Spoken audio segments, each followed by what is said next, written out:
చంద్రబాబు నాయుడు గారు 5 కాగితాలు ఇస్తే ఆ కేంద్ర మంత్రులందరూ 10 కాగితాలు ఇచ్చేవారు. మీ 5 సంవత్సరాలు అక్కడ రాష్ట్రంలో జరిగినటువంటి పరిపాలన వల్ల ఎంత నష్టం మాకు జరిగిందో అని చెప్పి ఇది సరిచేయండి అని చెప్పి కేంద్ర మంత్రులు తిరిగి ఇచ్చే పరిస్థితి జూన్ 2024 ఉండేది.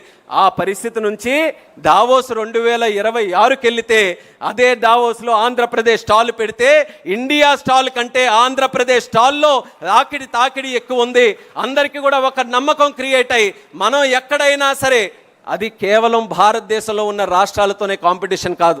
దావోస్ అని అంటే 140కి పైగా దేశాలన్నీ కూడా అక్కడ స్టాల్స్ పెట్టుకొని ఉంటాయి.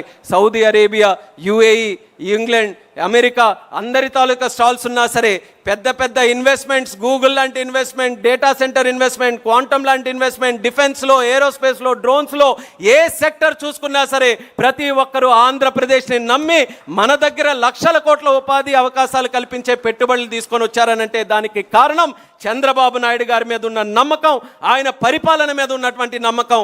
ఒక్క సంవత్సరంలో 5 సంవత్సరాలు వాళ్ళు చేసినటువంటి విధ్వంసాన్ని తిప్పికొట్టి మళ్ళీ బ్రాండ్ ఆంధ్రప్రదేశ్ని తయారు చేశారు. అలాగే ఈరోజు ఢిల్లీ కూడా వెళ్తున్నాం కదా, ఢిల్లీలో కేంద్ర మంత్రుల దగ్గరికి వెళ్తే వాళ్ళు సమస్యలు చెప్పడం కాదు, ఆ రోజు చెప్పేవారు 5 సంవత్సరాల ప్రాబ్లమ్స్ ఏంటని.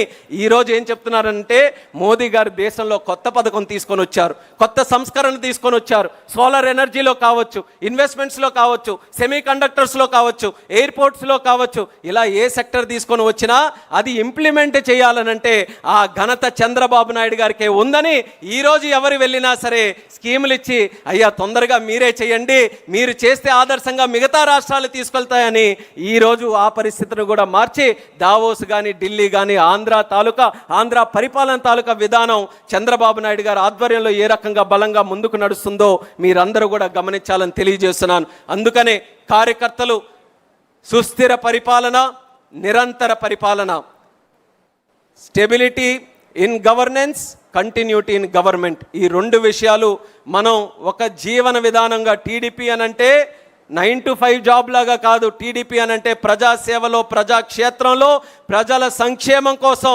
24/7/365 ఫర్ ఎవర్ మనం నిరంతరం కూడా ఇది పని చేస్తూనే ఉంటాం, కృషి చేస్తూనే ఉంటామన్న విధంగా మనం కార్యక్రమాలన్నీ కూడా చేయాలని తెలియజేసుకుంటూ నిన్న అన్న మాట, చంద్రబాబు నాయుడు గారు అన్న మాట నెవర్ అగైన్ అని చెప్పారు. అది కూడా మనం గుర్తుపెట్టుకోవాలి.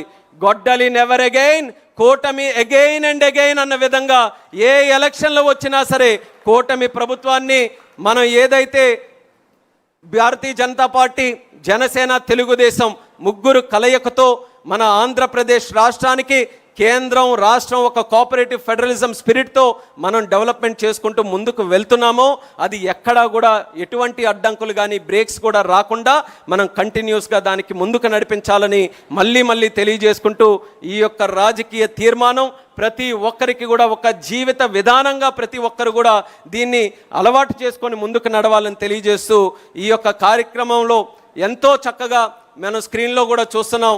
15 లక్షల మంది వరకు కూడా పార్టిసిపేట్ చేసి మనకి నిత్యం బలాన్ని ఇస్తున్నటువంటి కార్యకర్తలు. కోటమిరెడ్డి గారు కూడా మాట్లాడారు, వాస్తవమైనటువంటి మాట.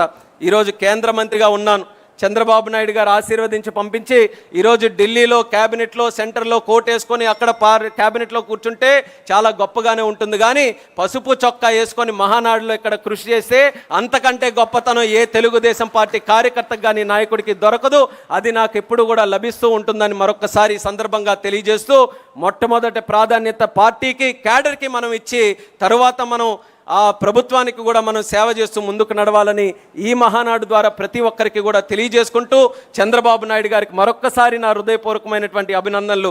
ఏ రోజు కూడా తెలుగుదేశం పార్టీలో పనిచేసినటువంటి ఒక నాయకుడు తాలూకా బిడ్డగా కాకుండా తన సొంత బిడ్డగా చూసుకొని ఎల్లప్పుడూ కూడా నాకు ఆశీర్వదిస్తున్నారు. నా తరపున నాలాంటి కుటుంబాలు లక్షలు ఉన్నాయి తెలుగుదేశంలో. నాకొక్కరికనే కాదు, ప్రతి ఒక్కరికి కూడా అదే భావనతో ఆయన చూస్తున్నారు. వాళ్ళందరి తరపున కూడా ఆయన పాదాలకి నమస్కరించుకుంటూ ఈ అవకాశం కల్పించిన ఆయనకి హృదయపూర్వక ధన్యవాదాలు తెలియజేస్తూ కాస్త సమయం ఎక్కువైంది కాబట్టి మన్నించాలని కూడా తెలియజేసుకుంటూ మీ అందరి దగ్గర సెలవు తీసుకుంటున్నాను. జై తెలుగుదేశం, జై తెలుగుదేశం, జై తెలుగుదేశం. చంద్రబాబు నాయుడు గారి